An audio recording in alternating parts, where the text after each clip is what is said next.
अस्सलाम वालेकुम guys, this is Awais. This is Yasir. उम्मीद करते हैं आप सब ठीक होंगे और इस सर्दी के मौसम में आपके बर्ड्स भी ठीक होंगे।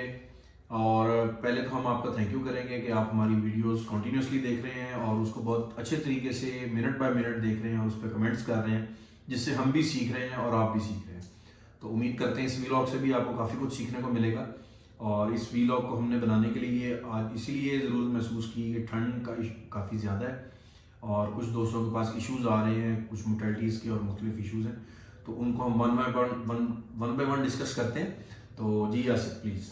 जी अवैस, थैंक यू जी। पहला है कि चिक्स की मोर्टेलिटीज हो रही हैं हर एज की, 2 days, 1 days, 10 days, 15 days, 20 days। अवैस, हाउ टू प्रिवेंट, कैसे बचें? जी यासिर, पहले तो इसको ये समझना पड़ेगा कि मोर्टेलिटी हो क्यों रही है। यूजुअली हमारे जो दोस्त हैं वो ये समझ रहे हैं कि शायद ठंड की वजह से मोर्टेलिटी हो रही है।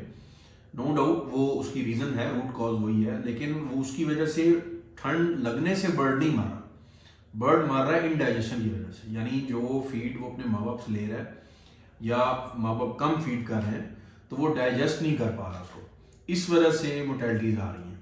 तो यहाँ पे हम लोगों को गर्मी नहीं प्रोड्यूस करनी, यानी हीट नहीं प्रोड्यूस करनी अपनी एवरेज में, यहाँ पे हमने इनकी डाइजेशन को बेहतर करना है।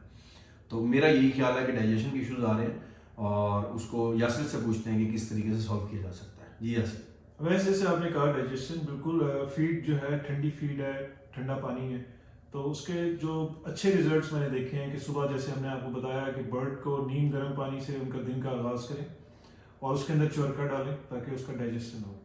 फिर जैसे 3-4 बजे, बर्ड आपको सारा दिन नहीं खाता, बर्ड सुबह खाएगा या फिर असर के टाइम बहुत ज़्यादा फीड लेता है, तो असर के टाइम फिर उसको नीम गर्म पानी उसको डाल के दें ताकि वो 2 दफ़ा फीड जब करे, या फिर फेक मॉर्निंग में रात को 8-9 बजे जो हमारा तरीका है उस वक्त उनको नीम गर्म पानी दें। तो नीम गर्म पानी दिन में 2 या 3 दफ़ा चेंज करें उसको, ताकि वो बच्चों को जब फीड करे तो डाइजेशन प्रॉब्लम ना हो। पानी के अंदर चोरका जरूरी है बहुत। और दूसरा वैसे मैंने ये देखा था कि फीड भी हम थोड़ी सी दिन में 2 दफ़ा डालें, उनको थोड़ी डालें बट 2 दफ़ा ज़रूर डालें ताकि उनको फीड फ्रेश मिले।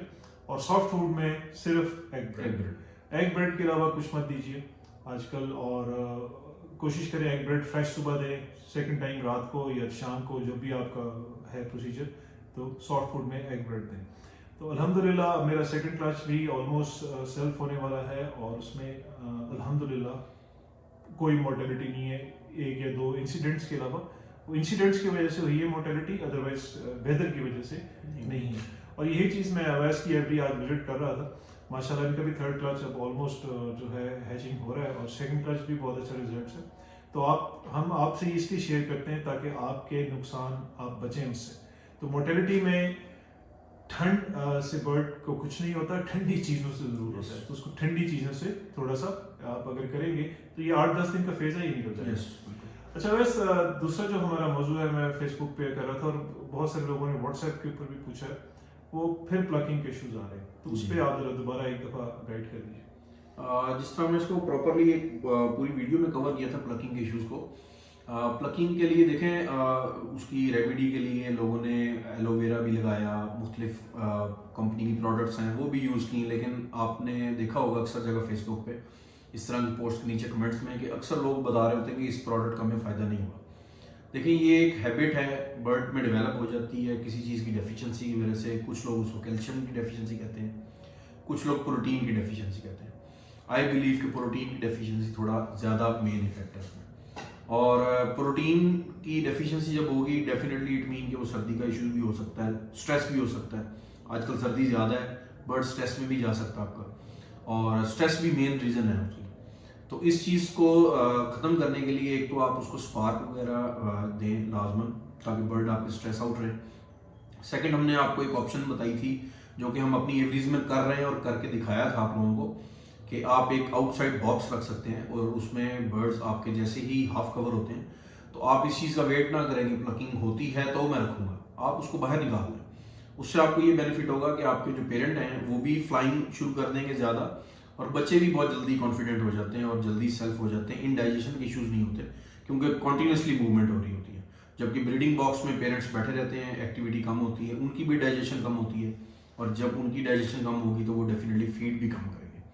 तो अभी तक सो फार मैं समझता हूँ कि 99% रिजल्ट्स हैं ये आउटसाइड बॉक्स के। गो केस पे कुछ लोग कहते हैं कि हम ब्रीडिंग बॉक्स बाहर रख देते थे और दिस एंड दैट, लेकिन मेरा यहाँ ये पॉइंट है कि वो रख जरूर देते थे, लेकिन क्या उन्होंने शेयर किया किसी से? नहीं किया।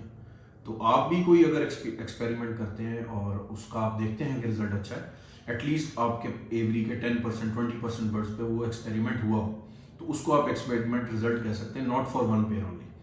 तो वो आप लोगों से ज़रूर शेयर करें ताकि इस हॉबी को फ्लो मिल सके और लोग इसमें कॉन्फिडेंटली आएँ, क्योंकि इन छोटे छोटे इश्यूज़ की वजह से जो हम शेयर नहीं करते, लोग इस हॉबी से डिसहार्ट होकर साइड पे चले जाते हैं और वो 10 लोगों को रोकते हैं आने से। तो आप अगर एक बंदे को भी इस हॉबी में मेंटेन कर गए इस अपनी किसी भी एफर्ट से, तो इट मीन कि वो 10 और लोगों को लेके आएगा और उससे इस हॉबी का भी फायदा, आपका भी फायदा और हमारा भी फायदा। Thank you. थैंक यू वैस। देखिए, एक दफ़ा प्लकिंग अगर अटैक हो जाए बच्चों के ऊपर तो उनकी ग्रोथ कम से कम 45 डेज डिले हो जाती है मिनिमम। ठीक है, तो इससे बचें, बच्चों को बाहर निकालें, सर्दी से ना घबराएं, कुछ नहीं होता उनको, और उनको बचाएं इससे, प्लकिंग से। अच्छा बस थर्ड चीज़, हम मशहूर हैं, हमें कुछ हमारे दोस्त कहते हैं कि ये मिथ ब्रेकर्स हैं, हम बहुत सारे मिथ्स ब्रेक करते हैं। एक सिंपल सा क्वेश्चन है आपसे कि लेट्स सपोज एक लव बर्ड हमारा है और जंगल में रहता है, तो उसने बच्चा दिया, बच्चा हैच हुआ, बच्चा सेल्फ हो गया। अब वो जो पेरेंट है वो उसको 3 फुट में छोड़ेगा, 6 फुट में छोड़ेगा, 9 फुट में छोड़ेगा? अच्छा, जैसे इसकी मैंने देखा कई जगहों पे हमारी बहस भी हो जाती है इस बारे में, और मैं भी आज से नहीं, इस सीज़न से पहले इस चीज़ का ही कायल था कि बर्ड्स को आप 3 फुट में रखें, लेकिन ये यासिर ने मुझे कन्विंस किया कि नहीं, बर्ड्स को आप फ्लाइट दें। तो फ्लाइट देने का इशू ये होता है सबसे बड़ा, उसमें जो मुख्तलिफ लोग कह देते हैं फ्लाइट ना दें, दैट्स इट, वो आपको एक वर्डिक्ट दे देते हैं अपना, लेकिन उसकी रीज़न नहीं बताते। मेरी नज़र में इसकी रीज़न सिर्फ ये है कि जो बच्चा होता है उसको फ्लाइट करनी या फ्लाइट कंट्रोल करना नहीं आ रहा होता, जिसकी वजह से वो जाके दीवार में लगता है और बर्ड आपका डैमेज होने का चांस होता है, जिसकी वजह से लोग फ्लाइट को अवॉइड करते हैं। लेकिन आप अगर उसको 3 फुट की फ्लाइट में सिर्फ 2 या 3 दिन रखें और उसके बाद उसको बड़ी फ्लाइट में कन्वर्ट कर दें, तो उसको अपनी फ्लाइट कंट्रोल करनी आ जाती है। और जो बर्ड हेल्दी है वो अपना दाना भी अपना ले लेगा। ये नहीं होता कि ऐसा नहीं होता कि अगर आपके 100 पीस एक फ्लाइट में है तो 10 ने खा लिया और 90 भूखे रह जाएंगे, ऐसा कुछ नहीं होता। तो मेन 2 यही रीजन है जिसकी वजह से लोग फ्लाइट्स में नहीं छोड़ते बर्ड्स को। और फ्लाइट्स का बेनिफिट्स क्या क्या है, क्योंकि यासिर ने इसको फर्स्ट डे से अडॉप्ट किया, तो बेनिफिट्स यासिर से पूछते हैं। जी यासिर। देखें, जैसे आपने कहा कि मैं आपको थोड़ा सा दोबारा रीवर्क कर देता हूँ। बच्चा सेल्फ हो गया, सेल्फ होने के बाद हम उसको 3 फुट की नर्सरी में छोड़ेंगे, 1 वीक के लिए कम से कम आप उसको रखें। जैसे वैस ने कहा कि वो अपनी वो डायरेक्शन सीधी करेगा, अपनी लैंडिंग, अपने टेक ऑफ उसको सेट करेगा। जब उसकी नेविगेशन ठीक हो जाएगी तो कम से कम उसको आप 6 फीट की फ्लाइट में छोड़ दें। उससे फ़ायदा क्या है, एक तो वो ग्रो बड़ा अच्छा होता है, उसका साइज बहुत अच्छा होगा। दूसरा, सर्दी का मौसम है, वो 6 फीट में भाग दौड़ रहा है तो उसका जिस्म गर्म है, उसको भूख अच्छी लगती है, वो खाना अच्छा खाता है। फिर जब वो 30-40 बर्ड्स के साथ है तो वो अपने आप को सर्वाइव करता है, तो थोड़ा टफ हो जाता है।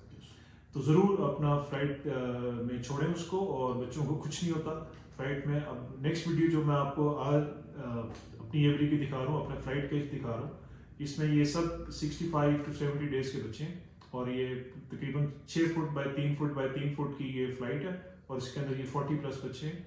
तो ये देखें ये किस तरह से रह रहे हैं।